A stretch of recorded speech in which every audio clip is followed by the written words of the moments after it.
page. Number one, we have the word harmonic motion. Now today's lab is going to be with these birds, and they're actually showing us harmonic motion. This bird right here, this image on your notes, when you look at that, that is absolutely not harmonic motion. This is not, it says it right here, it is not harmonic motion. And the reason why it's not harmonic motion is because that bird, in his brain, he can make a decision to stop flapping his wings. And when he stops flapping his wings, then he's done. But our birds over here are not real, and they are fake birds, and they do not have the decision to stop flapping their wings. Because they don't have the decision to stop flapping their wings, they are showing us harmonic motion. Harmonic motion has what we call an restoring force that will cause my object to return back to equilibrium, okay? Then we talked about this equation, which we used last semester. Elastic force is the K, or spring constant, times the distance. I see that there's a problem here, and there's a problem right here that you need to work out, or you're going to lose those points on D2L, okay? Turn the page. Next part, it's kind of a review, then we're going to look at our quiz, and then we're going to do our lab. And it's going to take the majority of our time today. Again, though, no worries. It's going to be great because Friday we're not having class, right? So let's go ahead and take our whole class period today. The next word, or the next definition, is the word waves. All waves, no matter what type you are, have the same job, and that's to carry energy. Waves are broken into two groups, mechanical waves or electromagnetic waves. If you're a mechanical wave, you have to have a medium to travel. If you're an electromagnetic wave, you do not have to have a medium, but you could travel through a medium, okay? Now, when it comes to mechanical waves are actually judged by the cover of their book. You are either going to be an up and down wave, and we call those perpendicular, meaning when the energy is traveling horizontally, the actual matter or medium bumps up or bumps down, which forms a right angle. Those are perpendicular transverse waves. If the energy travels horizontally, and this wave bumps into the one in front of it, to the one in front of that, and to the one in front of that, we call those longitudinal or parallel waves. All righty, next thing, we talked about this. If I was you, in a minute when we do our lab over here, I would have this page out of my notes because you need to calculate the period and frequency of these birds. Yes, that is going to be on the test, which is Thursday. It looks like there's another math problem here. Remember, I'll set up the math problems. I just don't punch the number into the calculator for you. Turn the page. It looks like we have 3 more math problems to do. Those you're going to have to practice and do on your own. Then we did this, we did this, we did this. Now the cool thing about waves, remember they have one job, and that is to carry energy. And so energy can interact, not only that, but energy can actually occupy the same space at the same time, which is pretty cool. But matter cannot. Now because of that, whenever waves interact and meet up at the same place at the same time, they can, number 1, form constructive, or number 2, destructive interference, okay? Now, why do they form that? Well, that's because the matter cannot occupy the same space. When the wave is on the same side of the equilibrium, it's called constructive interference. When the wave is on opposite sides, destructive interference. The next part, this was on the quiz, it'll be on the test. It's easy cheesy. It's whenever we have a standing wave that cannot pass. Why? Because it's blocked off. For an example, a guitar string. Now, when the wave is moving, it interferes and has constructive interference and what we call destructive interference. The destructives are called nodes. The constructives are called antinodes. And you can see here that the wave cannot pass because it's stopped on both ends. We call those standing waves. There's two problems here for you to answer. Reflection. Obviously, you look at yourself in the mirror, you know that's your reflection. Well, believe it or not, there are some hard surfaces that waves cannot pass through. They're going to hit and bounce off. When a sound hits a hard surface and bounces off, it's called an echo. But reflection is when it hits and bounces back. But the word refraction is when a wave actually passes through. The problem, though, is that the velocity changes. Well, why does the velocity change? Because it passes through two different mediums. For an example, air and water. So when the wave here is passing through air and then water, they have two different densities. It's going to cause the wave to slow down, refract, and change its direction. Next part. But when a wave is traveling through the same medium and there's an obstacle in its way, then it has to go around the obstacle. And when it does that, it's called diffraction. When it passes through the same medium and goes around the obstacle. Absorption is whenever the wave is going to absorb or slow down because of a soft material, like yelling in your pillow. This portion I will post on D2L, so please be prepared this afternoon to go ahead and fill that in, okay? After class is over, I'll post that. Then we talked about the word over here, the key word was pitch and frequency. They actually correlate. If I have a high pitch, I have a high frequency. If I have a low pitch, I have a low frequency. Now the word frequency, don't forget, is the amount of waves per second. And if I only have 20 waves or less, we call that infrasonic. Between 20 waves and 20,000 waves, it's called audible. That's what we can hear.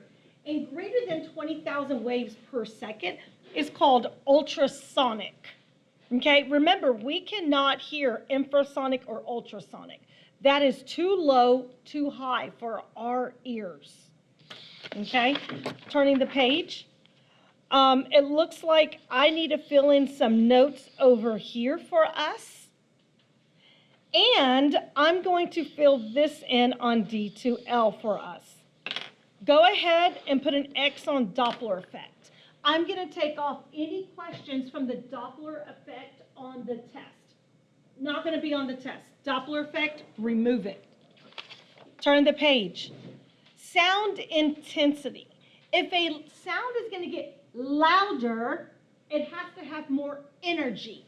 Now, we actually have an SI unit that's called a decibel scale. A decibel scale is how we measure the intensity of a sound or the loudness. Now, when we look at it, it actually has a bigger amplitude. Loud, soft sounds. Now, over here, for an example, again, we're going to have waves that are going to combine. And for these waves, if these are right here going to be longitudinal sound waves, do you see how it starts off dark or what we call compression? So over here, it's going to be super dark compression, and then you can see where it's lighter. We call that the refraction. The dark, so when these two waves are going to combine, the sound gets louder. Imagine if you only have, you're at a baseball game, there's one mom who's screaming and yelling. She's loud. But can you imagine if you have 4 parents that are all screaming and yelling? It gets louder. The combined sound gets louder. That's what's happening over here. This is representing even louder sounds. So this type of interference is called constructive, and the volume gets louder. Now over here, we did this one, and this is transverse, this is longitudinal. But if you look at the longitudinal and look at this longitudinal, when I'm going to add them, they actually are going to end up canceling out because I have compression and the refraction that are going to overlap. So what happens is it's going to cancel out, and we call this destructive interference, and the volume is going to get softer or cancel out completely. All righty? The next vocab word, again, don't forget, there's going to be pictures, there's going to be a lot of vocab on this test. Resonance is going to be when one object vibrates and transfers its energy to another object without touching. That is what resonance is. I want to go ahead and make a little note here. Resonance is without touching. They're not touching. For an example, have you ever touched a hot stove, or you're curling your hair or straightening it with a flat iron and you accidentally touch that hot part? That is transferring energy through touching. But resonance is transferring energy without touching. Remember, we did this video. We talked about the resonance already. Remember those two tuning forks? And I made myself a note right here to post those videos on D2L, just in case if you want to watch it or you missed it. Then we did the wine glass. Remember the opera singer? The opera singer, and we did the Tacoma Bridge. So all of this check should be done. Get your pen or pencil, scratch this part out. When we get back from spring break, we are going to dissect eyes, cow eyes, and we will know the parts of the eyeball. But right now, we're just going to cancel this out because we just don't have time to talk about the ear into more detail. Okay? So there we go. I'm going to move this out of the way, our notes. Here's what, when you walked in, this is what it said. It said, hey, sit in the middle, get your notes out, check, we just did. Quiz over here at the front, which we are about to answer. Somebody asked the question, it's my fault. I actually left all the quizzes from Friday here, and I didn't get to grade them over the weekend. And I had 2 people take their quiz yesterday, and I just didn't grade their quiz. I was like, you know what, I'll grade them all at the same time. Tonight, your quiz should pop up on D2L. If you want to swing by and meet me in the other building tomorrow when you see me, I can give you your quiz then, so that way you'll have it. But if anything, you'll actually have the answers right now, because normally I post a lot of the same questions. And we have a lab paper that we're about to do today. Okay, so let's go ahead and let's do this portion, the quiz.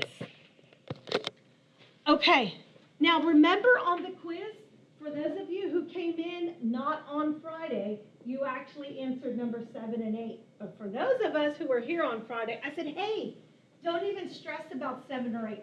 But I would know the answers just in case if you see it on the test on Thursday. I'm going to give you the correct answers right now. Okay, so let's start off with the first one. The first one says mechanical and electromagnetic waves require a medium. False. That's the second one. The second one? Oh, sorry. False. That part is what makes it false. Transverse waves do require, mechanical waves do require a medium to travel. Number 2, all types of mechanical waves move back and forth. No, not all types. Longitudinal mechanical wave. So longitudinal mechanical waves, that's actually a false statement. When the movement of the medium is perpendicular then we call it longitudinal? No, we call it transverse. That is false. The maximum displacement of the medium from equilibrium is not called crest. It's called amplitude. Okay? And remember, we are vocab heavy for this unit. The time it takes for one wave is called a period. True. Number 6, the period of a wave and the frequency are reciprocals to each other. True. Next one, longitudinal waves move parallel. True. And number 8, which you didn't do, but here's the correct answer, the speed of a wave depends on the medium that it's traveling through. True. Generally, solids will move waves faster. Generally. The next one, real quick, don't forget, number 11. We did not count because 11 was missing information. So I'm not even going to look at it. But number 9 says, number 1, what is the period of the wave? Now, to calculate period, you must have frequency. Guess what? They gave us the speed and they gave us the lambda. They didn't give us frequency. So for this situation, we are going to calculate frequency first. Velocity equals frequency times lambda, or 2.5 times 10 to the third power equals frequency times 5.8 times 10 to the negative 7. For this situation, I'm going to go ahead and I'm going to divide by 5.8 times 10 to the negative 7. Cancel. Divide by 5.8 times 10 to the negative 7. Now, frequency actually comes out to 4.3 times 10 to the 9th power. Now, that is going to be my hertz, not my answer. Because part 2, I'm going to say period equals 1 over f. There we go. Or 1 over 4.3 times 10 to the 9th, which comes out to 2.32 times 10 to the negative 10th. Period has an SI unit. It is seconds. That is the correct answer. I will post it on D2L with an extra blank quiz, just in case if you want to practice again. If you want, a good idea would be at least maybe write the correct answer and then maybe practice it later on. That would be a good idea. Number 10. On number 10, they actually gave you the distance in centimeters and they gave you the spring constant. We're looking for question, what is the force? Well, this is a two-step problem. Part 1. Part 1 is going to be convert. King Henry drinks utterly delicious chocolate milk. We're going to convert 20 centimeters into meters. So I'm going to move the decimal place over right here, 2 places to the left. 1, 2. My new number is 0.2 meters. Now I'm ready to get my work done. Part 2 is the restoring or the elastic force equals K times distance, or 1 times 10 to the third power times 0.2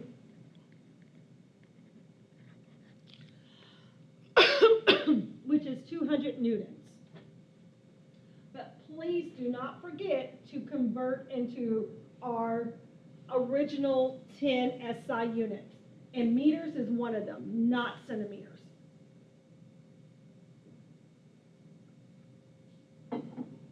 Number 12. On number 12, it says here, hey, go ahead and give me the wavelength, frequency, and speed. The problem is they didn't give us frequency. We're going to have to calculate that. So first thing is, they told us that 2 adjacent waves, or crests, are going to be 2.4 meters apart, which is the lambda. So they gave us lambda. They also told us the total number of waves was 6. They also told us the amount of time that it took was 9.1 seconds. So 6 divided by 9.1 is 0.66. Now I can come over here and I can calculate the velocity, which is frequency times lambda, or 0.66 times 2.4, and hertz and meters per second. Those are the correct units that go along with those. Okay. Next one, number 13. We just talked about standing waves in our notes. Correct answer here is C. Again, if you want to pick up your personal quiz, I will have them ready for you tomorrow. Your quiz grade should pop up on D2L by this evening, okay? But you'll have all the correct answers in front of you before you leave the building today. Turn the page.